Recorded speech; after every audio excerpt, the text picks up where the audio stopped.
Hello అండి. Neat 2026 paper leakage కేసుపై ఓ చిన్న షాకింగ్ స్టోరీ. అధికారులు ఈ ఇయర్ లీకేజ్పై అటెన్షన్ పెట్టినప్పుడు లాస్ట్ ఇయర్ లీకేజ్ ఆనవాళ్లు బయటపడుతున్నాయి. Key accused Vikas Belwal last year Yash Yadav నుంచి నీట్ క్వశ్చన్ పేపర్ కొన్నాడని సిబిఐ సస్పెక్ట్ చేస్తుంది. అంటే లాస్ట్ ఇయర్ కూడా సేమ్ యష్ నుంచి వికాస్ ఈ పేపర్ కొన్నాడు. ఈ కేసులో Yash father Mangilal Bilwal uncle Dinesh Bilwal hands కూడా ఉన్నట్లు ఇన్ఫో వచ్చింది. వికాస్ అతని సిస్టర్ ప్రగతి, కజిన్స్ సానియా, గుంజన్, పాలక్ వీళ్ళందరూ లాస్ట్ ఇయర్ మెడికల్ సీట్స్ని సాధించారు. కానీ వీళ్ళందరూ లీక్డ్ పేపర్ హెల్ప్తోనే సీట్స్ పొందారనే అలిగేషన్స్ వస్తున్నాయి ఇప్పుడు. ఒకసారి వీళ్ళ మార్క్స్ చూస్తే మనమంతా షాక్ అవుతాం. వికాస్కి 10th 63, 12th 55% వచ్చినాయి. 2024 నీట్లో 720 మార్క్స్ వచ్చాయి. జస్ట్ 240 మార్క్స్ మాత్రం వచ్చాయి. కోచింగ్ సెంటర్లో 46 మాక్ టెస్టులు రాస్తే యావరేజ్గా 384 మార్క్స్ వచ్చాయి. కానీ 25లో సడన్గా 85.11%తో గవర్నమెంట్ మెడికల్ కాలేజీలో సీట్ సాధించాడు.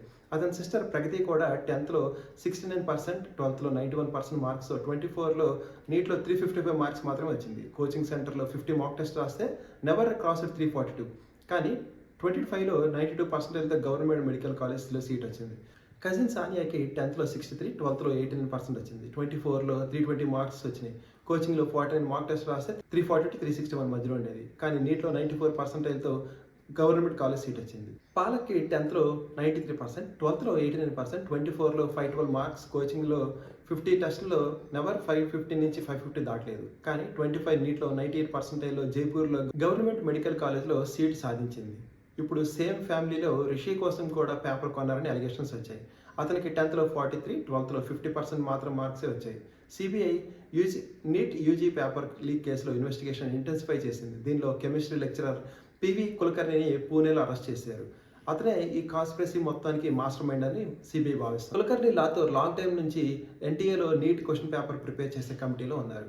అతను తన స్పెషల్ పవర్స్ యూజ్ చేసి ఏప్రిల్ లాస్ట్ వీక్లో పూణేలో తన హౌస్లో స్పెషల్ క్లాసెస్ కండక్ట్ చేశాడు. స్టూడెంట్స్కి నీట్ క్వశ్చన్స్ మరియు ఆన్సర్స్ ముందుగానే ప్రాక్టీస్ చేయించాడు.